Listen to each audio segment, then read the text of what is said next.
페이지 누가복음 제2장 1절 말씀부터 제가 읽겠습니다.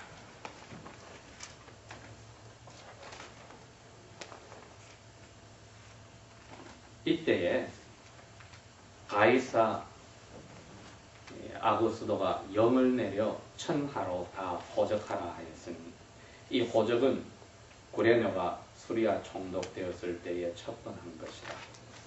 모든 사람이 호적하러 각각 고향으로 돌아가네. 요셉도 다윗의 집 족속이므로 갈릴리 나사렛 동네에서 유대를 향하여 베들레헴이라 하는 다윗의 동네로 그 약혼한 마리아와 함께 호적하러 올라가니 마리아가 이미 잉태되었더라. 거기 있을 그때에 해산할 날이 차서 맏아들을 낳아 강보로 싸서 구유에 누웠으니 이는 여관에 있을 곳이 없음이로라. 그 근방에 목자들이 동네 밖에서 밤에 자기 양떼를 지키더니 주의 천사가 옆에 서고 주님의 영광이 저희들을 둘러 비추매 크게 무서워하는지라. 천사가 이르되 무서워 말라. 보라, 내가 온 백성에게 미칠 큰 기쁨에 좋은 소식을 너희에게 전하노라. 오늘날 다윗의 동네에 너희를 위하여 구주가 나셨으니 곧 그리스도 주시니라. 너희가 가서 강보에 쌓여 구유에 누인 아기를 보리니 이것이 너희에게 표시가 되리라 하더니 갑자기 수많은 하늘의 천사들이 그 천사와 함께 있어 하나님을 찬송하여 가로되 지극히 높은 곳에서는 하나님께 영광이요 땅에서는 하나님께 기뻐하심을 입은 사람들 중에 평화로다 합니다. 천사들이 떠나 하늘로 올라가니 목자가 서로 말하되 이제 베들레헴까지 가서 주께서 우리에게 알리신 바 이 이루어진 일을 보자 하고 빨리 가서 마리아와 요셉과 구유에 누인 아기를 찾아서 보고 천사가 자기들에게 이 아기에 대하여 말한 것을 다 이야기하니 듣는 자들이 다 목자의 말하는 일을 신기하게 여기되 마리아는 이 모든 말을 마음에 지키어 생각하니라. 목자가 자기들에게 이르던 바와 같이 듣고 본 그 모든 것을 인하여 하나님께 영광을 돌리고 찬송하며 돌아가니라. 아멘. 특별히 오늘 여기 14절에 천사들의 찬송한 그 찬송과 가사가 적혀 있는데 제가 다시 한번 읽어보겠습니다. 우리 여러분 한 목소리로 14절 같이 한번 읽어봅시다. 지극히 높은 곳에서는 하나님께 영광이요 땅에서는 기뻐하심을 입은 사람들 중에 평화로다. 아멘. 자, 그렇게 하고 보니까 20절에 이 목자들이 이제 자기들 일하는 대로 돌아가는데 뭐라고 했냐니까 그 모든 것을 인하여 하나님께 영광을 돌리고 찬송하며 돌아가니라. 역시 약속의 하나님은 당신의 말씀대로 지키는 분입니다. 천사들 그러면 우리가 생각할 때는 아주 높은 분들로 생각을 하는데 보니까 천사들은 하나님께서 자기를 돌봐주고 하나님 말씀대로 움직이게 하는 노예들로 천사들을 만들었습니다. 그런데 이 천사들도 근 3분의 1이 천사들의 대표인 한 천사장을 따라서 하나님을 반역하여 벌을 받아 악한 천사인 악한 영들이 되었습니다. 우리가 그것을 귀신들이라고 합니다. 그 대표가 사탄입니다. 그러면 나머지 천사들은 그 죄를 짓지 않고 선한 천사로 남아있는데 그 천사들이 바로 아버지의 말씀대로 움직입니다. 그러면 이 천사들은 왜 사탄을 따라서 죄를 짓지 않았을까? 이 천사들도 오늘 태어나신 아기 예수님이 아버지 앞에 나중에 죽음으로써 그 천사들까지 챙겨주기로 하셨기 때문입니다. 거기에는 저희들이 사는 이 지구 덩어리도 포함이 됩니다. 그래서 나중에 이 세상이 다시 만들어질 때에 이 태어나신 아기 예수님 덕분에 이 우주 만물도 오늘 와서 말을 전해주는 또 찬양하는 천사도 그리고 이 세상에 먼저 떠나간 앞으로 태어날 그리고 지금 살고 있는 모든 하나님의 자녀인 교회들도 하나님의 은혜 가운데서 영원히 살게 되는 겁니다. 그러니 오늘 이 두 가지를 지금 이 천사들의 찬송에서 말해줬는데 하나는 하늘나라에 쓰는 하나님의 영광이 가득했는데 그게 이제 세상으로 오기 시작하였다. 두 번째는 사람들의 마음에 평화가 들어왔다. 사람들의 마음에 평화가 들어와야 하나님께 영광입니다. 여러분 오늘 주일날 아침에 예배당에 올 때 마음속에 하나님 앞에 평화를 회복하지 못하였다면 그것을 회복해 달라고 다시 돌이켜 달라고 기도하는 마음으로 찾아왔을 겁니다. 이것은 하나님 앞에 모든 것을 용서받았을 때만 가능하고 또 상처 준 사람들을 용서했을 때만 가능합니다. 그러니 그게 해결이 나지 않으면 하나님이 우리 예배를 받지 않으신다고 했습니다. 오늘 이 천사들이 와서 찬송을 했단 말은 우리 사람들을 보고 배워서 이런 식으로 하나님을 예배하라는 겁니다. 지극히 높은 곳에서는 모든 게 하나님께 영광이면 그 영광 때문에 이 세상의 사람들에게도 마음의 평화가 온다. 왜? 하나님께 용서를 받기 때문에 평화를 온다. 이 세상에서 가장 어려운 사람들의 마음이 이런 사람들입니다. 기도를 하고 나서도 괴로워하는 사람. 즉 자기가 남에게 상처를 주었거나 상처를 받아서 하나님께 용서해달라고 기도를 하고 나서 기도가 끝나고 나서 그 마음을 그대로 가지고 있는 사람. 가장 어려운 사람은 자기의 과거의 실수를 생각하고 그것 때문에 용서를 받고도 괴로워하는 사람은 하나님의 용서를 제대로 이해한 사람이 아닙니다. 오늘 여기 이 말밥통에 태어난 아기 예수는 그것을 이야기합니다. 용서는 단 한 번의 사건이니라. 단 한 번 일어나는 것으로 그 다음은 우리 스스로가 마음속에서 일으키는 불안이지 하나님은 이미 용서를 하셨다는 것. 즉 사람의 감정이 우리를 건드려서 마치 너가 어제 그것을 용서받아 놓고도 오늘 또 그 죄를 지었느냐고 감정이 건드리는 것이지 하나님은 내가 너 죄를 이미 용서하였느니라고 선언을 하셨는데 우리가 스스로 괴로워하는 겁니다. 저희들이 이것이 가장 어려운 종류의 양심이기 때문에 이것은 병든 양심인 것을 알아야 합니다. 여러분들이 차를 타고 다닐 때 차 앞에 워닝 시그널이 들어오게 되어 있는데 시도 때도 없이 거기에 엔진 체크라는 게 계속 들어와 있다면 그 센서는 고장이 난 겁니다. 저희들의 양심이 하나님 앞에 용서를 받았다 하면 용서를 주었다 하면은 그 다음에 똑같은 일이 반복된다 할지라도 스스로를 괴롭히는 게 아니라 하나님은 예수 안에서 죽을 때까지 죄를 용서하셨으니 내 마음이 스스로 괴로워하는 것을 내가 잊어버리자.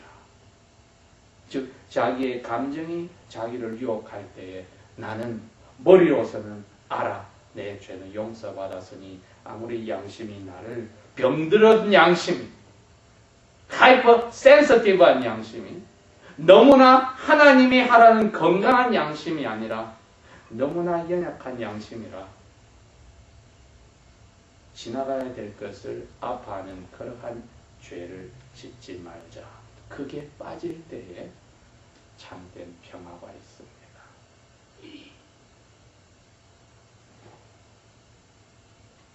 왜 그 당시에 수많은 사람들이 베들레헴과 예루살렘 근방에 살고 있는데 그 당시에 세상 사람들에게 자기 동족들에게 손가락질을 받고 있는 목자들에게 나타났을까?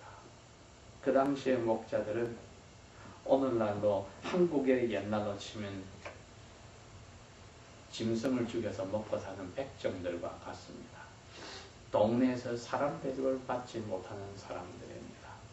주인들이 목자들에게 할 수 없이 양떼들을 맡기더라도 어련히 저 목자들은 내 양을 훔쳐 팔고 잡아먹을 사람들이라는 것을 알고 있는 도둑들이라고 생각을 합니다. 왜 그러한 목자들에게 천사가 나타나서 예루살렘 안에 성전 안에도 그 동네에도 베들레헴에도 수많은 사람들이 살고 있을 텐데 훨씬 깨끗한 삶을 정직한 삶을 사는 사람들이 있을 텐데 그 사람들에게 나타나고 사람들에게 손가락질을 받는 이 목자들에게 나타났을까? 그래서 오늘 여러분이 이 설교를 듣고 생각할 때 이 하나를 생각해야 합니다. 하나님의 은혜는 사람을 가리지 않는다는 겁니다. 그렇죠? 하나님의 은혜는 사람을 가리지 않는다. 출신이 어떠하였든지 일단 하나님의 은혜 안에 들어오면은 과거가 없어져 버립니다. 그럼 뭐가 남습니까? 그 사람의 마음속에 하나님의 영광이 들어와서 죄를 불태워버려요. 죽는 순간까지 지을 죄가 불타버려요. 조상에게 내려온 그 죄의 결과까지 이제 불을 태워서 마음속에 양심의 평화를 회복시켜 주시니 그 평화를 가진 사람이 기쁨이 마음에 나오는 겁니다. 왜 사람들이 이런 취미 저런 취미 이런 일 저런 일에 빠져들어갑니까? 마음의 평화를 회복하지 못해서.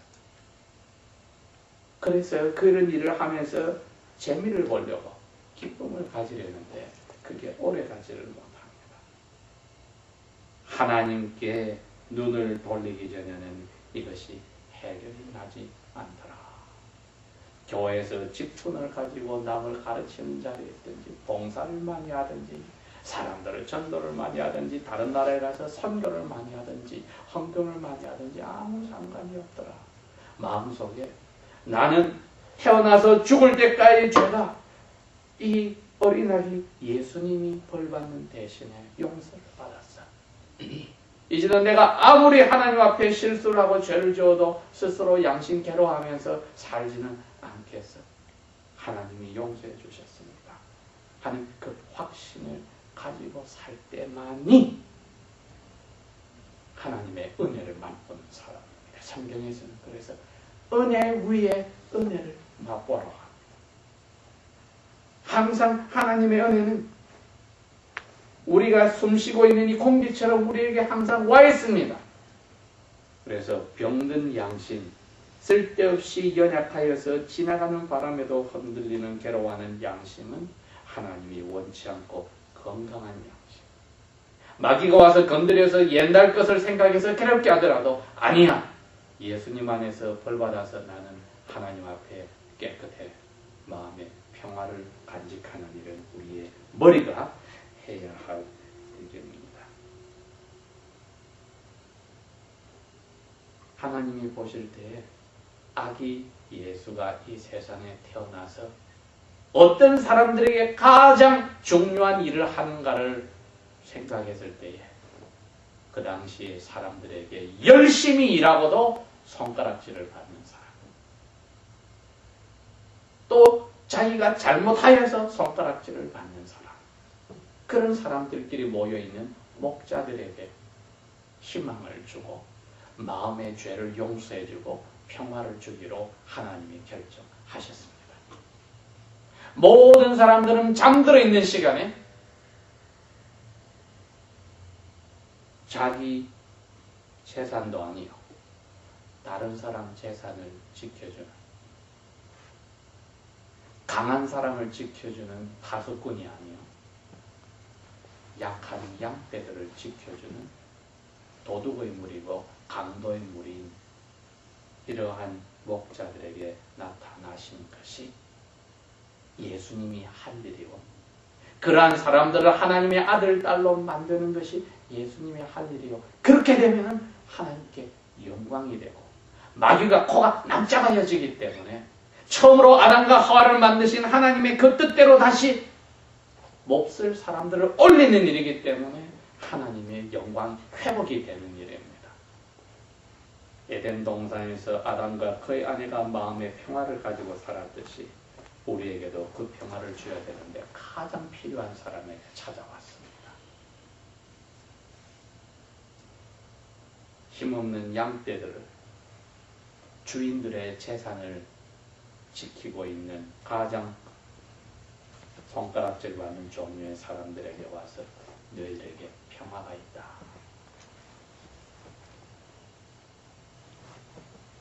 너희들도 이스라엘 사람으로 메시아를 기다리고 있었지. 너희도 사람답게 살기를 원한다는 그 마음을 가지고 그 메시아를 기다리고 있었지. 오늘이 그날이야. 그 뜻입니다. 다윗의 동네 너희를 위하여서 구해주는 주님이 나셨으니 큰 기쁜 소식이 아니냐. 이제는 사람답게 사람 대접받을 수 있는 그러한 시간이 왔으니 너희들에게 큰 기쁨의 소식이 아니냐. 그 뜻입니다. 이것을 성경에서는 한 단어로 은혜라고 합니다. 하나님의 영광은 사람의 마음에 죄를 씻어서 평화를 회복해서 에덴 동산보다도 더 멋지게 사람 만들어줄 때에 하나님의 영광은 사람을 통해서 회복이 되었습니다. 저희들이 성탄절을 맞이하여 생각할 때에 내가 하나님이 내 죄를 다 용서해서 평화를 가졌다면 이러한 삶을 사는 것이 하나님 앞에서 내가 사는 자세일까? 아니면은 그 크신 은혜를 내가 땅에 흘려버리고 살지는 않는가? 내가 그 당시에 목자들보다는 그래도 떳떳한 사람인데 이 목자들보다도 못하게 아직까지 양심을 병들어서 가지고 스스로를 평화를 잃어버리는 사람은 아닌가? 하나님께 영광은 내가 양심의 평화를 머리로 생각하고 아무리 감정이 찔러도 굳건하게 그 양심을 평화를 가지고 지키는 예수님 덕분에 해결났다고 믿는 것이라면 내가 그것을 이제부터는 항상 기억해야 되겠구나. 여러분, 그렇지 않고는 이 자리에 그 누가 양심의 평화를 가지겠습니까? 이 세상에 그 누가 죄 안 지은 사람이 있습니까? 이 세상에 그 누가 죄를 지을 때 즐기지 않은 사람이 있습니까? 그러니 아기 예수는 모든 사람들에게 이 평화를 죄를 대신 벌받아 회복해 줄 삶으로 왔습니다. 그러나 그 아기 예수를 만날 사람은 사람들에게 오해를 받고 손가락질을 받는 사람들, 그 사람들에게 찾아왔습니다. 아기 예수를 낳은 어머니도 오해를 받았고 양아버지인 요셉도 오해를 받았고 모든 사람들이 서로가 이처럼 떳떳한 자리에 있지 못한 게 사람들 눈에 비치는데 그분들에게는 아기 예수가 선물로 찾아왔습니다. 그게 하나님의 은혜요. 사람들에게 그런 은혜를 끼침으로 하나님은 마귀가 건드렸던 영광을 완전히 다시 되찾는 것입니다. 목자들이 자기들에게 들은 것을 다 이야기하였더니 아기 예수에 대해서 마리아와 요셉에 대해서 듣고는 야, 천사들의 한 말이 이 부모님이 이야기하고 맞네. 그럼 이제 우리도 기쁨의 삶을 이제 살게 되겠구나. 지금까지 양심의 괴로운 짓을 많이 한 거 이제는 메시아가 오셔서 이 아기 메시아가 우리 대신에 모든 죄를 깨끗하게 해주신다니.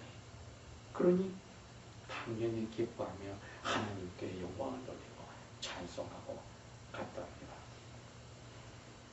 그런지 그 2000년의 세월이 흐르는데 우리가 이 예수님을, 자라난 예수님, 십자가에 돌아가신 예수님, 살아나서 하늘로 가신 예수님은 이제는 어른으로 구름을 타고 오시기를 기다리고 있습니다.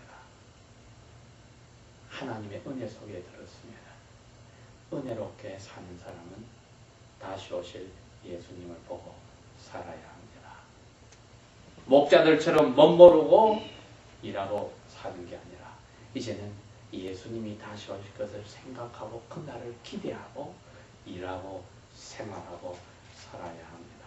이게 하나님의 은혜를 헛되이 땅에 떨어뜨리지 않는 방법이요. 이게 우리 자신을 위해서 살지 않는 방법이요. 예수님을 주인으로 우리에게 보내주신 아버지께 영광을 돌리는 은혜의 삶. 다시 오실 예수님을 준비하고 사는 길입니다.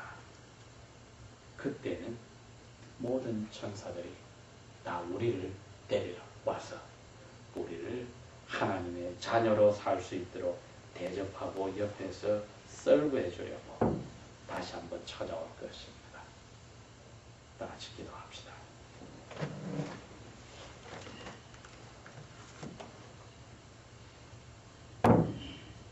아버지 하나님, 2000년 전에 당신의 아들 예수님께서 약속대로 벌을 받으려고 이 세상에 태어나셔서 제일 그 기쁜 소식을 아버지께서 밤잠 자지 않고 자기의 재산도 아닌 것을 지키면서 인생의 밑바닥을 사는 사람들에게 나타내기로 하신 것 진심으로 감사합니다. 아버지의 은혜를 저희들이 깨닫습니다. 저희들도 떳떳하지 못한 것 이 시간 고백합니다. 예수님 안에서 죄를 용서받아 이처럼 아버지를 찬양하는 사람들이 되었으니 오 아버지여, 저희들의 삶도 이 은혜 속에 깊이 들어가서 우리의 삶의 모든 것이 다시 오실 예수님을 바라보고 가는 사는 목적이 뚜렷한 그 자리에 산 되도록 도와주십시오. 성령께서 우리 마음을 채워주셔야 그것이 가능합니다. 예수님이 약속하신 그 성령이 우리 마음을 사로잡아 주십시오. 예수님의 이름으로 감사 기도합니다. 아멘.